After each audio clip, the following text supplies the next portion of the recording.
Compulsão alimentar, canetas emagrecedoras é a promessa de uma solução fácil para algo que é mais difícil do que o peso na balança e da pressão estética. É sobre isso que nós vamos falar hoje no Entre Nós, um podcast com a doutora Márcia Schmidt, médica psiquiatra, com mais de 20 anos de atuação na área de saúde mental.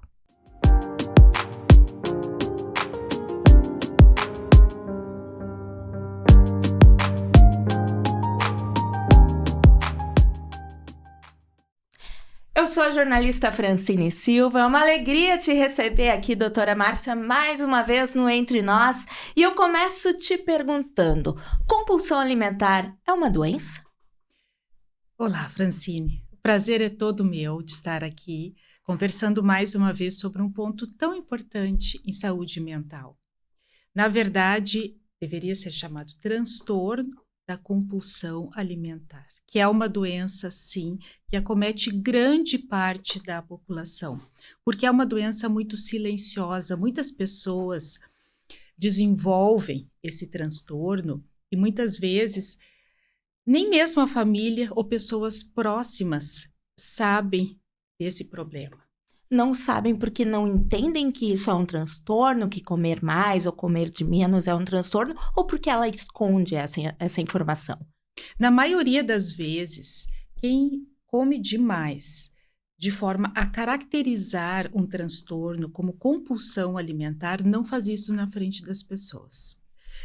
Não faz isso, digamos assim, num ambiente social, faz isso escondido. O que é o transtorno do comer compulsivo?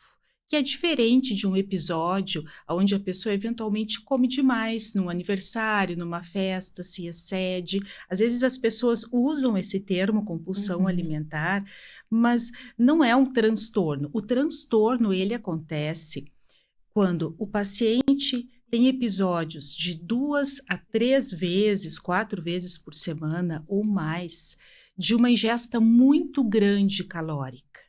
Então, é um descontrole, é um momento em que a pessoa se descontrola e ingere uma quantidade muito grande de calorias, em geral através de doces, processados, enfim, aqueles alimentos super palatáveis.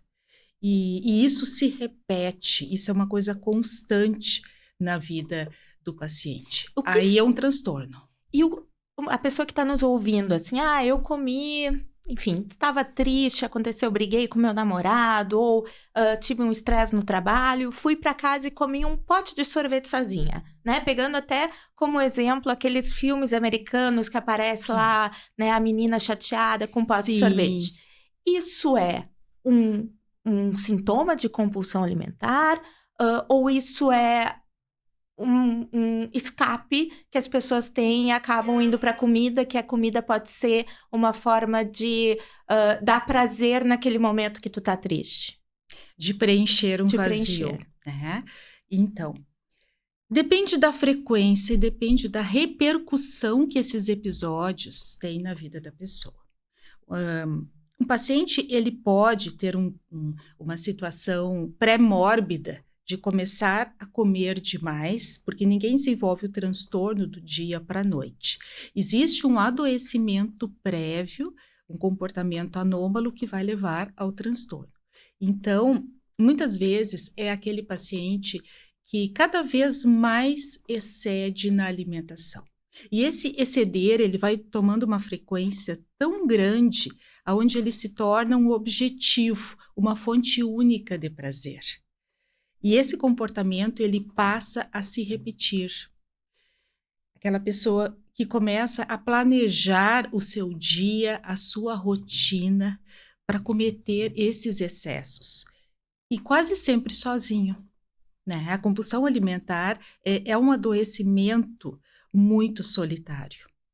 E como a pessoa que está nos ouvindo vai conseguir perceber que aquela fuga que ela está fazendo na dieta está se tornando uma compulsão alimentar? Quando ela se torna cada vez mais frequente. E, como eu disse, as fontes de prazer, elas vão se reduzindo. A comida. O prazer, exatamente, o prazer é comer. é planejar o momento do empanturramento, que é o que acontece na compulsão. É um descontrole. O paciente começa a comer e ele não para mais. Não para. Às vezes tem também atitudes purgatórias, compensatórias, digamos assim, que pode levar à bulimia, aonde o paciente vomita depois, ou faz uso de laxantes ou diuréticos, enfim, medidas que seriam compensatórias daquele ganho energético muito grande, porque isso gera culpa. O compulsivo alimentar é um paciente que ele se culpa muito. Muitas vezes desenvolve depressão, ansiedade. Muitas vezes são pacientes que também apresentam algum transtorno de personalidade, como o borderline, que quando se frustra com alguma situação que ele não tolera ou com o seu vazio interior, busca se compensar através da ingesta exagerada de comida. Então, a compulsão alimentar por trás, ela tem um motivo, ou ela pode surgir por uma questão genética ou por uma questão comportamental. Da onde surge esse descontrole? E a gente pode usar a palavra descontrole como Sim, sinônimo? com certeza. A origem, ela vem de um descontrole. Os transtornos em psiquiatria, eles são todos multifatoriais. Existem aspectos genéticos envolvidos, comportamentais, do meio, bioquímicos cerebrais. Nós sabemos que a deficiência de dopamina é uma das causas dessa busca desenfreada pelo alimento. E o alimento hipercalórico, porque ele libera muita dopamina. Então, a fonte de prazer e de gratificação do paciente, ela gira em torno da comida. Não é da vida social, da vida laborativa, dos vínculos, da afetividade, é no prazer da alimentação. E isso se torna cada vez mais frequente se não houver um tratamento adequado. E a pressão estética, doutora, o quanto que isso faz também se agravar essas compulsões alimentares? Sim, porque, Francine, com o comer compulsivo, é quase que inevitável o ganho de peso. E como a vida do paciente começa a girar cada vez mais em torno desses episódios de empanturramento, se torna um caminho único, no sentido que o paciente cada vez mais fica em casa, fica recluso, não faz atividade física, então não gasta energia. Esse ganho de peso e a deformidade do corpo muitas vezes leva à depressão, leva à ansiedade, às vezes até em pensamentos suicidas. A baixa autoestima nos pacientes compulsivos, ela é muito grande. Por isso que o tratamento de psicoterapia é muito importante. Muito mais do que tratar com uma dieta, né? E claro, é importante, né? Todo tratamento ele tem que ser com vários médicos juntos, né? Com várias especialidades. Multidisciplinar. Claro que é importante fazer uma dieta, mas uma dieta sozinha, para quem tem compulsão, ela não vai ser levada. Uma dieta super restritiva, para quem tem compulsão, ele tem condições de fazer? Não tem, e na maioria das vezes abandona os planejamentos nutricionais. Existem hoje alguns tipos de medicamentos que auxiliam. Eles não são a solução desses pacientes, porque o tratamento ele é multidisciplinar. Que, por exemplo, o uso daquelas canetas. Sim, os análogos, TGLP, né? Então, existem vários tipos que precisa ser acompanhado sempre por um médico. Existem várias classes dentro desse grupo das canetas hipoglicemiantes que elas ajudam muitas vezes no início do tratamento, para que o paciente consiga mudar hábitos alimentares e também consiga fazer outras atividades, que saia daquele looping de pensar em comida. Porque o comer compulsivo, ele lembra, né, um transtorno, como se fosse um toque, só que ele é relacionado à alimentação. Então, o paciente fica pensando em comida o tempo todo. E aí não existe um espaço para outras atividades e outros desejos. Daí as canetas emagrecedoras, neste momento, elas podem ajudar a sair Nesse desse looping. sentido, Francine, por quê? Nós não podemos pensar, e isso tem acontecido, não é? Muitos pacientes buscarem o uso desses hipoglicemiantes e não buscarem formas de fazer um tratamento a médio e longo prazo que irá curar esse transtorno. Porque nós não podemos pensar que o sentimento de saciedade que esses fármacos trazem vão solucionar a relação com a comida, que ela é muito mais profunda. Quem come de forma compulsiva, na sua grande maioria, apresenta uma carência muito grande. A comida vem preencher essa falta, vem trazer um prazer que esse paciente não está tendo. Então, nós não podemos pensar que o uso de um hipoglicemiante vai resolver uma situação como essa, porque esse paciente vai exceder com outras atitudes, ou vai comprar demais, vai beber demais, vai começar a jogar. Então, Vai buscar outras outras formas de formas. saciar Exatamente, o aquela seu ausência. vazio e também trazer, como eu estava falando, essa substância de bem-estar que é a dopamina. Uhum. Um paciente que come demais, ele precisa mudar muitos hábitos. Isso é muito mais profundo do que simplesmente reduzir a alimentação e emagrecer. E, doutora, muitos acabam fazendo uso da caneta emagrecedora em casos que não são diretamente de obesidade, que querem Sim, manter daqui a pouco o seu peso, que querem. O quanto isso também agrava a relação, o quanto que daqui a pouco estar um pouco mais, tô 5 quilos a mais do que eu queria, estou 10 quilos a mais, vou usar a caneta, né? Ou vou utilizar de alguma outra fórmula mágica, mágica. fácil.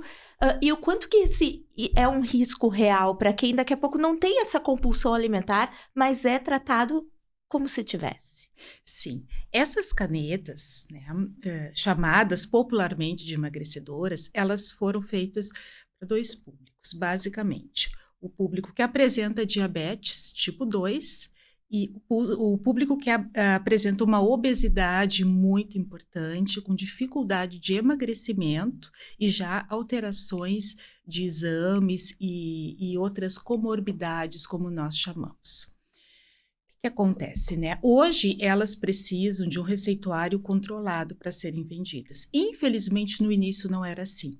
E se popularizou muito o uso para pessoas que queriam eliminar 2, 3, 4 quilos. É aquela solução mágica, porque as pessoas não querem a dedicação, a privação. Então, isso abriu espaço para um uso abusivo desses fármacos, que quando bem indicados, eles são, digamos assim, benéficos para a população que necessita, mas muitas pessoas usam de forma aleatória, sem acompanhamento médico, sem o aumento gradual e a redução gradual de dose, e nós sabemos de casos de pacientes que foram a óbito, inclusive, por ficarem muito tempo com a glicemia baixa, que leva a uma situação de risco para o organismo, e pessoas já tiveram complicações muito sérias por causa disso. O quanto que a pressão estética, doutora, faz com que a gente não perceba que a busca daqui a pouco por um corpo ideal está fazendo com que a gente deixe de olhar para o que é a saúde que eu preciso. O que seria Sim. o comer normal? O que é comer sempre, estar sempre em dieta? Será em que momento a gente perdeu a régua do que é comer normal, do que é ter um corpo normal? E comer com prazer, porque comer é gostoso, né? Faz parte da nossa vida social e também para nós nos mantermos bem. Então, a alimentação, desde a infância, ela é uma fonte de vínculo e de prazer. Mas nós vivemos, principalmente aqui no Brasil, né, com uma ditadura muito grande de um estereótipo de beleza. O que é o bonito, o que é o corpo bonito, o que é o corpo ideal. E as pessoas muitas vezes não se aceitam por detalhes muito pequenos, né? Não conseguem ver a sua beleza. Porque, Francine, cada pessoa tem a sua estrutura corporal e tem um peso ideal para essa estrutura. Mas a mídia, né, principalmente as redes sociais, elas colocam assim um padrão muito rígido, muito engessado de beleza. E esse padrão, doutora, e daqui a pouco até trazendo dados de compulsão alimentar, eles afetam, esse padrão e essa compulsão alimentar afetam mais as mulheres do que os homens? Ou hoje tá igual, assim, o percentual de que essa pressão estética junto com até mesmo, casos de compulsão Sim. alimentar? Afeta ambos os sexos, mas sempre a compulsão alimentar, os transtornos alimentares como um todo. A incidência sempre foi maior em mulheres e continua sendo. E tem uma explicação para isso? Existe sim a variação hormonal, a cobrança pela estética, né? A cobrança muitas vezes por aquele corpo ideal, perfeito, padronizado. As cobranças também sociais. A mulher ela sofre mais pressões ao longo da vida. As fases que ela passa, né? Também a maternidade, a questão laboral, isso abre um espaço para muitas vezes o escape através da comida. A mulher, ela mensalmente varia muito os seus hormônios, né? Então, isso não justifica uma compulsão, mas como eu disse, isso abre espaço para uma alteração na sua alimentação, muitas vezes todos os meses, que se Uhum. torna todas as semanas e cada vez com uma frequência maior. Ninguém se torna um compulsivo alimentar da noite para o dia, não existe isso. Mas são essas fugas, esses hábitos, essa falta muitas vezes interior, essas carências. A compulsão alimentar, às vezes ela tem uma origem lá na infância. Uma criança carente que não se sentiu suprida emocionalmente e que compensa através da comida essa falta, busca esse prazer através da alimentação. Tem até casos, doutora, né, de pessoas que passaram muita dificuldade na infância, não tinham Sim, alimento, sim, ou sim. hoje, têm problemas financeiros porque gastam muito no supermercado, por exemplo. Muitas privações, que também é uma falta. Hum, A falta financeira, mas a falta que nós encontramos de uma forma mais prevalente na compulsão alimentar é a afetiva. é afetivo. Tanto na infância, na adolescência, como na vida adulta. É o alimento vindo suprir, né? E como nós hoje, daqui a pouco, assim, a pessoa que está nos ouvindo é mãe, né, ou pai, passou por isso, vive, ou num regime eterno, né, ou numa briga com a balança, ou aquele efeito sanfona. Como que ela pode hoje não só tratar a si, como cuidar também para que seus filhos não caminhem na mesma trilha, né, de futuramente também Uhum. passar por compulsões alimentares, distúrbios alimentares? Eu acho que o diálogo e a atenção em relação aos filhos são as atitudes que previnem todos os comportamentos que são ruins. Né? Entender o que o filho necessita, o que ele pensa, o que ele deseja, qual a fase que ele se encontra, o sentimento desse filho. E nós só conhecemos isso através do diálogo com eles, com um olhar atento. Esse aspecto alimentar, muitas vezes, ele também é adquirido, Hum. porque existem famílias de pessoas obesas, de pessoas com transtorno da compulsão alimentar. Muitas vezes eu faço uma anamnese de um paciente com esse distúrbio e a mãe ou o pai ou os irmãos ou um tio também tinha esse comportamento de exceder na comida e isso foi representado, né, depois reproduzido por esse paciente ao longo dos anos. O fato de sentar à mesa, e muitos pais, principalmente assim de antigamente, falavam: "Tu não sai da mesa enquanto não limpar esse prato". Que tortura, né? Que tortura. Muitas pessoas que até tinham dificuldades na alimentação ou restrições acabaram depois desenvolvendo o transtorno da compulsão alimentar. Os distúrbios alimentares, eles são como uma moeda que tem as duas faces. Muitas vezes uma pessoa com uma característica mais bulímica, né, ou mais anorética, vai ir para um transtorno do comer compulsivo e vice-versa. Então, existe essa mudança também ao longo da vida. Os filhos, eles têm que comer aquilo que eles desejam. Se eles são mais magros na infância, eu sempre falo isso para os pais que questionam muito essa questão do peso. Uma criança, ela tem a vida inteira para adquirir peso. Se os exames mostram que não existe nenhuma falta, nenhuma carência, uma anemia, enfim, nenhuma deficiência maior que precise ser suplementada, é o metabolismo daquela criança naquela fase da vida. Então, não precisa complementar, é uma angústia, os pais querem complementar, né, com polivitamínicos, com suplementos. A criança, ela tem o seu metabolismo, o seu biotipo, e que vai mudar ao longo da vida. A gente teve, né, doutora, até propagandas lá nos anos 90, 2000, Sim. onde era incentivado aos pais dar uma certa substância ali para dar a fome de leão na Sim, criança. sim, tipo uns Os biotônicos. biotônicos. Exatamente, né. Então a criança ela come o que ela precisa. Na dúvida é sempre feita uma avaliação. Eu muitas vezes, como eu trabalho com infância e adolescência, solicito exames, mas me preocupam infinitamente mais as crianças obesas do que as crianças que são mais magrinhas. Porque as obesas, a obesidade já na infância, é um sinal de alerta muito grande. A Não por uma criança questão estética. sim, claro que não, mas uma criança que ela já iniciou sua relação com a comida através dos excessos, a chance disso permanecer ao longo da vida é muito grande, e todas as doenças que a obesidade traz, porque a obesidade ela não vem sozinha.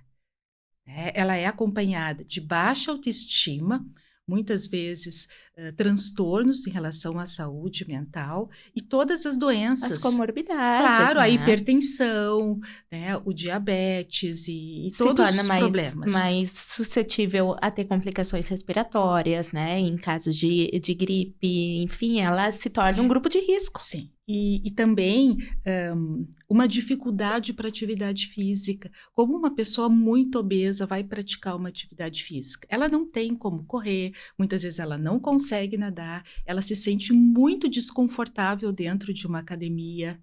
Então, o exercício, ele tem uma indicação muito grande para o compulsivo alimentar, também pela satisfação que o exercício traz, né, a dopamina, principalmente aquelas atividades que elas são competitivas. O paciente, quando ele consegue ter o peso adequado para começar uma atividade física, as atividades competitivas, elas são muito mais benéficas, porque elas liberam muito mais dopamina. Uma luta. Sim, a corrida, todas as formas de luta, né, aquelas atividades também em grupo, mas que são competitivas, aonde a pessoa se desafia. Esse tipo de atividade, ela libera dentro de nós muito mais substâncias prazerosas do que aquelas atividades em academia, que também são muito importantes. Tá? Então, o paciente com compulsão alimentar, ele precisa descobrir outras formas de prazer, porque senão ele vai sempre, quando frustrado, buscar a comida. Doutora, uma coisa que sempre, assim, que falam, né, que está no imaginário coletivo, é que uma pessoa obesa, ela só é obesa porque ela quer, por falta de vontade de emagrecer, porque não tem força para ficar privada de comer um doce ou comer um hambúrguer. Tem muito esse estigma em volta da pessoa com problemas de compulsivas na alimentação, que na verdade ela é uma preguiçosa. Não, não, isso não é verdade. A obesidade é uma doença, e uma doença muito incidente no Brasil. Um dos motivos, além de toda essa relação com a comida, né, nós sabemos que Os alimentos de boa qualidade são mais caros do que os alimentos, né, Industrializados. industrializados, que a gente encontra em qualquer lugar e prontos. Então, cuidar da saúde implica um custo energético e também financeiro. A Normalmente a gente vai obesidade, nas vilas e nas sim, periferias, tu encontra sim, pessoas com problemas de peso muito mais do que muito mais. A incidência é muito maior na população carente. Então, nós precisamos entender que a obesidade ela é uma doença multifatorial. Ninguém é obeso porque quer. É difícil ser obeso, Francine. A nossa sociedade ela é restritiva, ela é preconceituosa, então nós precisamos olhar a obesidade com muito mais seriedade. Não é só o peso além que essa pessoa apresenta. É uma baixa autoestima, é uma carência, é uma deficiência, são vários problemas junto. e que vai afetando até mesmo a vida profissional dessa pessoa. Com certeza. As oportunidades de trabalho. Como nós temos um estereótipo muito engessado do que é bonito, do que é adequado, uma pessoa obesa, ela não compete da mesma forma no mercado de trabalho do que as outras, mesmo sendo muito competente. Só em determinadas funções que daqui a pouco não ficam expostas. E são pessoas que já buscam não ficarem expostas, porque elas não se sentem bem. Elas buscam o trabalho em casa, né? Elas procuram atividades onde elas não se relacionam diretamente com outras pessoas, justamente para não mostrarem o corpo. E o que, doutora, nós como sociedade poderíamos contribuir, já que são pessoas doentes, num país onde nós temos uma incidência maior? O quanto que daqui a pouco políticas públicas, ou mesmo até um entendimento, a gente sabe que hoje nas escolas fala muito sobre a questão do bullying, a gente sabe que na infância a questão do peso é Sim. uma coisa muito falada, assim, era, né? Hoje a gente está trabalhando isso nas escolas, mas como nós, como sociedade, podemos trabalhar para que isso vá se clareando nas pessoas que é sim uma doença, que não é falta de vontade, que não é preguiça, que ela tá passando ela tá em sofrimento. A nossa sociedade ela precisa mudar o olhar sobre a obesidade. Isso precisa iniciar nas escolas. Eu fico muito surpresa, muitas vezes, quando eu vou a uma escola e eu sempre procuro passar pelo bar ou cantina dessa escola e ver o que é oferecido como lanche para as crianças que querem comprar. Na grande maioria das vezes, e às vezes escolas muito boas, escolas particulares, são industrializados. Então, são lanches não nutricionais e muito calóricos. Então, as escolas, elas deveriam abordar esse tema. Esses locais deveriam ser divulgadores e promotores de saúde. Já isso precisa iniciar na infância, é muito importante. Nós estamos pensando no tratamento dos adultos, mas a criança que se alimenta mal vai ser um adolescente que também se alimenta mal, e um adulto por consequência. E como, doutora, fazer com que o tratamento tenha solução? Agora, a gente sabe que também tem crianças que passam por tratamento, né? Mas falando agora de adulto, começam com atendimento, entendem que tem que mudar, vão daqui a pouco, utilizam da caneta emagrecedora, que não é um tratamento barato, não é um tratamento acessível, de fácil acesso. Mas como fazer com que esse paciente chegue até o final e tenha a cura dessa doença? Existe cura para a obesidade? Existe cura para a obesidade, sim. Francine, todas essas medidas, a cirurgia bariátrica, medicamentos, hipoglicemiantes, como a gente está falando, injetáveis, eles são maneiras do paciente começar o processo e diminuir aquela fissura pela comida, aquele sentimento de obsessão de pensar o tempo todo em comer. Mas não pode parar aí. o tratamento, ele tem que envolver a vida emocional do paciente, a relação que ele tem com a comida. Por que ele estava excedendo na comida? Porque se ele parar de exceder na comida, ele vai exceder em outra situação que também seja prejudicial. Então, o tratamento dessa relação, psicoterapia, muitas vezes o tratamento farmacológico, porque muitos pacientes são ansiosos, são depressivos, enfim, é um tratamento multidisciplinar. E longo e permanente, muitas vezes. É um paciente que vai ter que sempre ter uma vigilância em relação à sua alimentação. Mas eu já tratei vários casos de pacientes que no início é difícil, porque nós estamos falando de um quadro de dependência, só que a dependência não é o álcool, não é a cocaína, é a comida, mas que conseguiram desenvolver depois o equilíbrio e uma relação prazerosa. Isso envolve, como eu disse, tratamento multidisciplinar e atividade física. Atividade física é essencial, doutora. Essencial. Seja para quem tem compulsão, seja para quem Sim. se relaciona bem com a comida. Até te pergunto, doutora, o que é se relacionar bem com a comida? É comer o que a pessoa necessita biologicamente, sem perder o prazer desse ato. Porque nós já nascemos, o nosso vínculo materno, ele já se faz muito através da amamentação. Então, a alimentação ela é fundamental.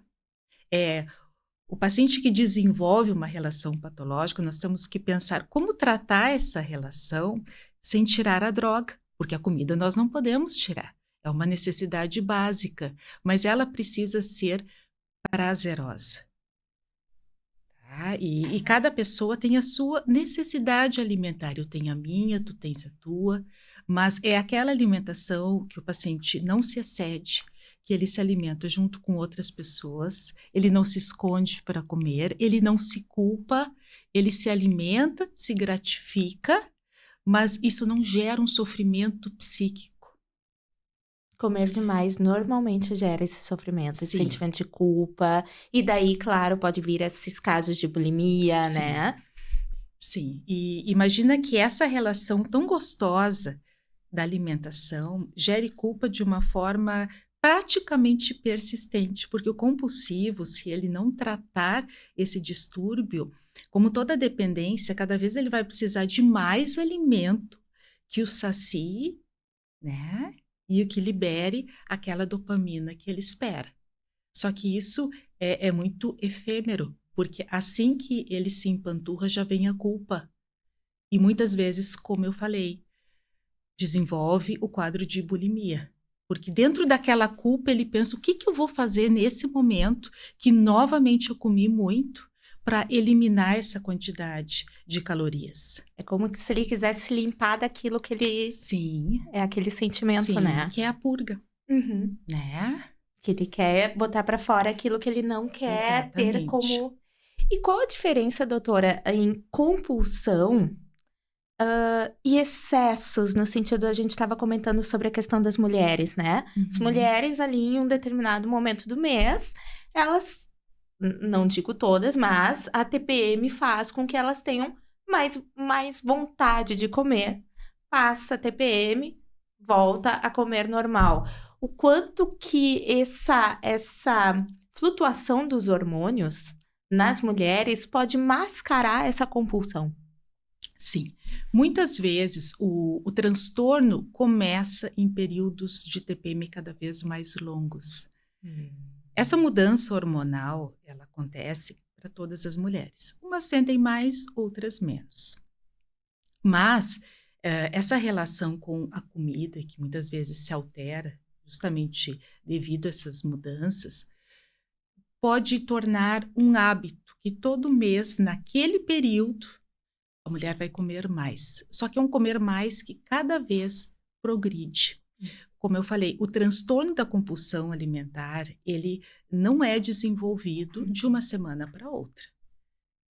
Tá? Então, são esses hábitos que se tornam cada vez mais recorrentes e maiores e mais graves. E se eu tô num ambiente onde tem uma pessoa que tem transtorno, ou que daqui a pouco não chegou num transtorno de compulsão alimentar, mas que está criando vários hábitos, Uhum. eu posso ser inserida na compulsão da outra pessoa que vive comigo? Sim, isso acontece muitas vezes em famílias, Uhum. aonde, as crianças, né, e os adolescentes aprendem com os pais que precisam comer muito, que precisam comer muito na hora da refeição, depois sobremesa, depois lanche, que não tem uma rotina bem estabelecida e começam cada vez a exceder mais, e isso se torna um hábito para elas. É normal. É normal, é uma padronização do exagero. E isso tem Ah, bastante aqui, sim, doutora. sim. Muitas vezes eu trato crianças obesas, compulsivas, aonde os pais são obesos, os irmãos são obesos e os avós. É um ciclo. Sim, a obesidade e a relação com a comida, ela se perpetua entre as famílias. Tanto que algumas culturas nós sabemos que o índice de obesidade é muito baixo. Por exemplo, os japoneses, né, eles são muito regrados para tudo, a alimentação também entra nesse sistema. Não é da cultura deles a ingestão de produtos muito calóricos, eles priorizam mais alimentos saudáveis. Naturalmente, é uma população menos enferma, menos doente e com menor índice de obesidade. Porque lá é cultural É isso, né? Não cultural. é uma questão só estética, uma Sim, preocupação. não, é uma preocupação com a saúde. Por isso também são mais longevos, vivem mais, têm mais qualidade de vida, né. Então, mas são esses aspectos culturais e familiares que também contribuem. E muitas vezes famílias que convivem, né, os avós, os pais, os filhos, não entendem que isso é errado. Tem que vir uma tem que se, envolver, se relacionar com pessoas de fora daquela bolha, digamos, que aquilo é normal para a pessoa entender: "Não, realmente, talvez esse caminho que eu tô indo não é o caminho ideal". Sim, ou às vezes uma consequência, Uhum. uma doença, um exame muito alterado, como às vezes eu recebo no consultório, às vezes o paciente ele não conta que ele come demais, isso não aparece tanto no peso, mas eu recebo exames muito alterados, eu começo a conversar sobre os hábitos alimentares. E aí eu vou entendendo por que que aquele exame está se apresentando dessa forma. Então, muitas vezes o paciente normaliza aquele ato. Sim, já é tão normal que já não consegue nem observar que tá comendo demais. Tem como isso? Uma pessoa com Sim, transtorno alimentar perceber não mais perceber que ela tá compulsiva? sim. Principalmente quando ela já vive há muito tempo com esse transtorno. Às vezes o paciente fica anos, leva anos até procurar o tratamento. Porque esse comer compulsivo, principalmente aqueles episódios de grande ingesta de alimentação, o paciente costuma fazer sozinho. Não tem Não, pessoas observando. não tem pessoas observando. E ele não conta pra Pela família. vergonha e pela culpa, né, ele se sente envergonhado de comer demais, e as pessoas naturalmente estranhariam esse ato. Então, ele é um transtorno nesse sentido muito solitário, aonde é importante que a família observe essa mudança de comportamento. Às vezes o compulsivo sai com pessoas, com família, enfim, e come até muito pouco. Mascarando. Exatamente, porque quando chegar em casa é que vai ser o episódio compensatório, digamos assim. Por que compensatório, doutora? O que que leva a é aquele vazio mesmo, é aquela questão, tipo, eu preciso saciar uma coisa que eu nem sei o que que eu preciso saciar, mas eu quero esse prazer agora. É como se existisse uma criança, um menino ou uma menina muito carente, que precisa de um prêmio, de uma gratificação muito especial. E nesse caso, no caso do transtorno do comer compulsivo, é o alimento, que vai trazer esse conforto, essa melhora do prazer, da frustração. Isso acontece muitas vezes em momentos também de frustração, onde o paciente não consegue lidar com esse sentimento, que é muito do mundo adulto, saber se frustrar, e pensa, não, olha, hoje eu me incomodei muito no trabalho, eu estou muito cansado, então eu mereço um jantar muito especial, eu mereço uma alimentação muito rica, calórica, gratificante. É como se o alimento fosse o abraço que ele precisava naquele momento. Sim.